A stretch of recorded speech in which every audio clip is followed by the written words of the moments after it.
আপনি কি হতাশায় ভুগছেন? আপনি কি বিবাহ বন্ধনে সুখী হতে পারছেন না? আপনি কি লটারিতে বিজি হতে পারছেন না?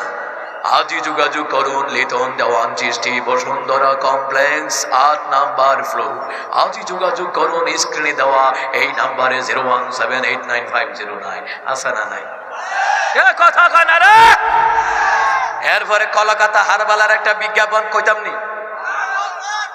আপনি কি যৌন দুর্বলতায় ভুগছেন? কলকাতা হারবাল 7 দিনে সম্পূর্ণ সমাধান। তোর মাথা সম্পূর্ণ সমাধান একমাত্র কোরআন। কথা কন না কেন? যারা যৌন দুর্বলতায় ভোগেন, গোপন শরীরের গোপন রোগে ভোগেন, নারী হোক পুরুষ হোক, সূরা নিসার প্রথম 2টি আয়াত সকাল সন্ধ্যা তেলাওয়াত করেন। কোরআনের বরকতে ওই গোপন রোগের চিকিৎসা করায়া দিবেন কে? কোরআনের চিকিৎসার অভাব নাই। وَنُنَزِّلُ مِنَ الْقُرْآنِ مَا هُوَ شِفَاءٌ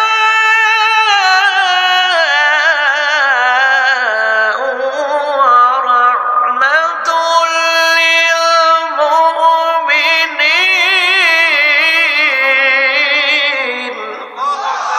আল্লাহ তাআলা বললেন, নবী আপনি কোরআনটাকে আমি আল্লাহ কোরআনটাকে নাজিল করলাম। এই কোরআনুল কারীমটাই যত নাজিল করলাম, এই কোরআন মুমিনদের জন্য রোগের শিফা এবং রহমত বানায়া দিলেন কে? এই কোরআন পড়েন। আমি আপনাদেরকে চ্যালেঞ্জ করে বলছি, আপনার ঘরে কোরআন ঢুকান, আপনার ঘরে নবীর আদর্শ সুন্নাত তরিকায় ঢুকান। রিজিকের অভাব হবে না। মনে রাখবেন, অভাব থাকবে না, র্যাঙ্ক থাকবে না। মক্কা মদিনার লোকেরা এত এত এত ফল মূল্য, এত রিজিক তাদের দেশে কেন? কারণ মক্কা মদিনায় যারা আমরা গিয়েছি দেখেছেন, সুন্নত পড়ার পরেই কোরআন নিয়ে বসে যায়, ফরজ নামাজ আদায় করার পরেই তারা কোরআন নিয়ে বসে যায়। আর এই কোরআন নিয়ে বসে যাওয়ার কারণে তারা দুইটা জিনিস আঁকড়ে ধরে রাখছে, একটা হলো কোরআন আর একটা হলো সুন্নাহ। এই জন্য ওই দেশে কোনো ফলমূলের অভাব নাই, রিজিকের অভাব নাই, নিয়ামতের অভাব নাই। চিৎকার দিয়ে কোন সুবহানাল্লাহ। আপনার ঘরেও কোরআন ঢোকান, আপনার পরিবারে কোরআন ঢোকান। অঙ্ক ইংরেজি ইউনিভার্সিটিতে গিয়ে কলেজে গিয়ে অঙ্ক ইংরেজি বীজ গণিতের প্রাইভেট হাজার হাজার টাকা ব্যয় করছেন, কোরআনের জন্য কয় টাকা ব্যয় করছেন? আপনি স্কুলে পড়তে বাধা নাই, কলেজে পড়তে বাধা নাই, কিন্তু আপনাকে ইলমে দ্বীন শিখতে হবে, এটা ফরজ। ইলমে দ্বীন শিক্ষা গ্রহণ করা ফরজ। মসজিদে ইমাম সাহেব আসে, খতিব সাহেব আসে, মুয়াজ্জিন সাহেব আসে, হাফেজ সাহেব আসে, মাসে 1000 টাকা গেল ওনাদের কাছে কোরআনটা শিখেন। কিয়ামতের ময়দানে এই কোরআন আপনাকে টেনে টেনে জান্নাতে নিয়ে যাবে। জোরে পড়বেন না সুবহানাল্লাহ। আমার বাবার আবার একজন কোরআন দোকান, কোরআন আপনার হৃদয়ের মধ্যে কোরআন দোকান, আপনার পরিবারের মধ্যে কোরআন দোকান, সমাজের মধ্যে কোরআন দোকান, রাষ্ট্রের ভিতরে কোরআন দোকান। যেই পরিবারে কোরআন ঢুকবে ওই পরিবারটাকে জান্নাতি পরিবার বানায়া দিবেন কে? জান্নাতি পরিবার আল্লাহ বানায়া দিবেন।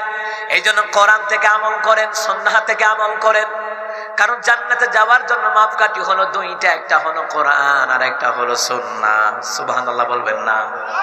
একটা হলো কোরআন আর একটা হলো সুন্নাহ, একটা হলো আল্লাহর বিধান আর একটা হলো নবীর তরিকা। সুবহানাল্লাহ বলবেন না?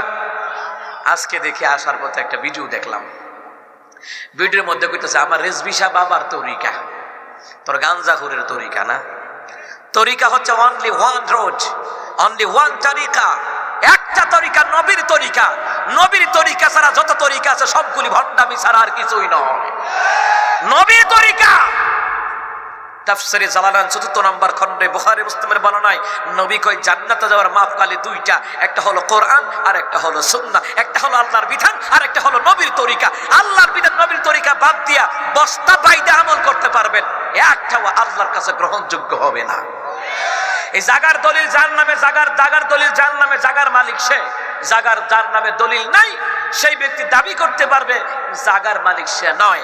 তেমনি ভাবে কোরআন সুন্নাহর দলিল ভিত্তিক আমল করতে হবে। কোরআন সুন্নাহর দলিলের বাহিরে যত আমল করবেন একটা আমল আপনার নামে কবুল হবে না। আমার বাবার, আমার ভাইয়ারা, ভালো করে মনোযোগ দেন। আল্লাহ বললেন আমি আল্লাহর বিধান, নবী বললেন আমার আল্লাহর বিধান নবীর তরিকায় আমল করো।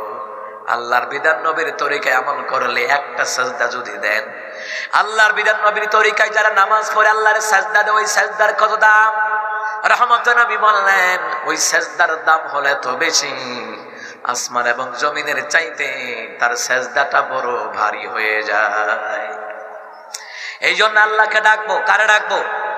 ওয়াল্লাযীনা লা ইয়াদউনা মা'আল্লাহি ইলাহান আখার, তারাই তো আল্লাহর খাঁটি মুমিন বান্দা বান্দি, যারা আল্লাহর জিকির ছাড়া অন্য কারো জিকির করে না, আল্লাহকে ছাড়া অন্য কাউকে ডাকা না।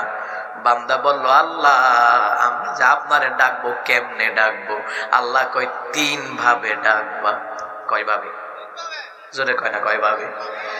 1 নাম্বার, আল্লাহর বিধান 3 ভাবে ডাকা ফরজ। কয় ভাবে? কথা কয় না রে, কয় ভাবে?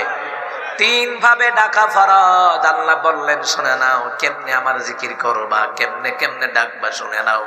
আল্লাহ তাআলা বললেন বিসমিল্লাহির রহমানির রহিম, আল্লাযীনা ইয়াযকুরুনা আল্লাহা কিয়ামান ওয়া কুউদান ওয়া আলা জুনুবিহিম ওয়া ইয়াতাফাক্কারুন।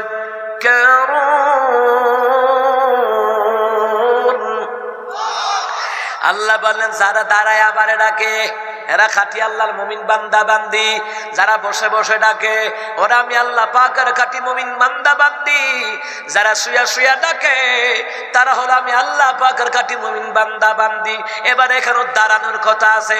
আমার দেশের ভণ্ডরা দলিল দেয় দাঁড়ায় দাঁড়ালা পায়, এরাকে আল্লাহ তো কইছে আল্লাযীনা ইয়াযকুরুনা আল্লাহা কিয়ামা, আল্লাহ তো কইছে যারা দাঁড়ায় দাঁড়ায় জিকির করে।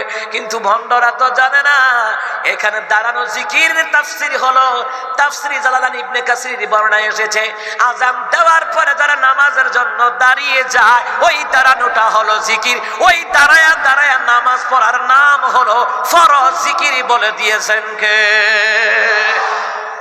আরে আল্লাহ ওই তো কইছে দাঁড়াইতে, এরপরে লাফায়, কতক্ষণ লাফাইতেছে কুত্তার মতন লাফায়। আমি কি তোরা ডায়াবেটিস? এর লেগে তোরা লাফাস। জিকিরের তো কতগুলো ভদ্রতা আছে, নবীর তরিকা আছে, আছে না? ইসলাম তো নোংরামি শেখায় না, ইসলাম ভদ্রতা শেখায়। সুবহানাল্লাহ বলবেন না? এরা কয়দিন আগে দেখছি লাফাইতেছে, কি তারে কারে ধমক দেয়? আল্লাহরে ধমক দেয় না, তেরা ধমক দেয়, আল্লাহ কারে জানে। আল্লাহ তাআলা বললেন জিকির করবা 3 তরিকায় আমি আল্লাহরে ডাকবা। 1 নাম্বার দাঁড়ায়া দাঁড়ায়া। সুবহানাল্লাহ বলবেন না? কোন সময় দাঁড়াবেন?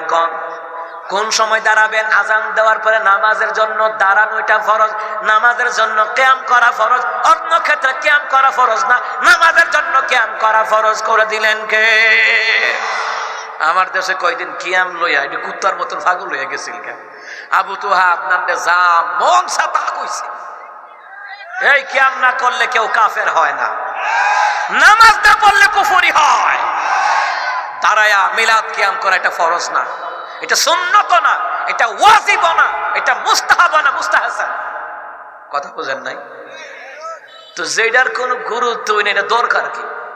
এইটা লই আবু তো আপনার কাফের জাফের বানাই, আর রে বাপ রে বাপ, এর বাপ দাদার দলিল, বাপ দাদার দলিল কোরআন সুন্নাত যেটি আছে এটি মানলেই তো ফিটের সাল থাকতো না। কথা কন না কেন? এর বাইরে মানার সময় কো একবার ধরে কইছিল ভাইসা ওটা ভাত লন না, বেটা ভাতের ভাত খাইতারি না, আবার বাড়া ভাত লইতাম। শেফ চলে না দুধ রোজ, আমি শেফই খাইতে পারি না, আমি এসে ভাত লইতাম বেটা। হ্যাঁ, কথা কন না কেন? কথা কন না কেন? কোরআন সুন্নাহর ধারা কাছে নাই। আরে আমরা মিলাদ কিয়াম নূর মাদি, এদের ফুজি কোনটা? মিলাদ কিয়াম নূর মাদি হাজির নাজির। কথা কন ঠিক কিনা? ভণ্ডামি আর কি, ভণ্ডামি। নামাজের জন্য ওরা এত তাকিদ দেয় না। কথা কন না কেন? শিরকে মুক্ত আমল করে এটা তাকিদ দেয় না। আর মনে করে মিলাদ কিয়াম করলে আশা করে আসুন বাপ ফার কারা কয় নামাজের খবর নাই, সুদ ঘুষ খাইতে খাইতে খাইতে খাইতে কুত্তার মতো জিব্বা লাম্বা হয়ে গেছে গা। দুর্নীতি করতে করতেছে, 1000 কোটি টাকা বিদেশে পাচার করে স্যার, আলেমরা আমার মিথ্যা হামলা মামলাতে জেল খানে নিয়ে আসে, এইটা নিয়ে কথা বলে না।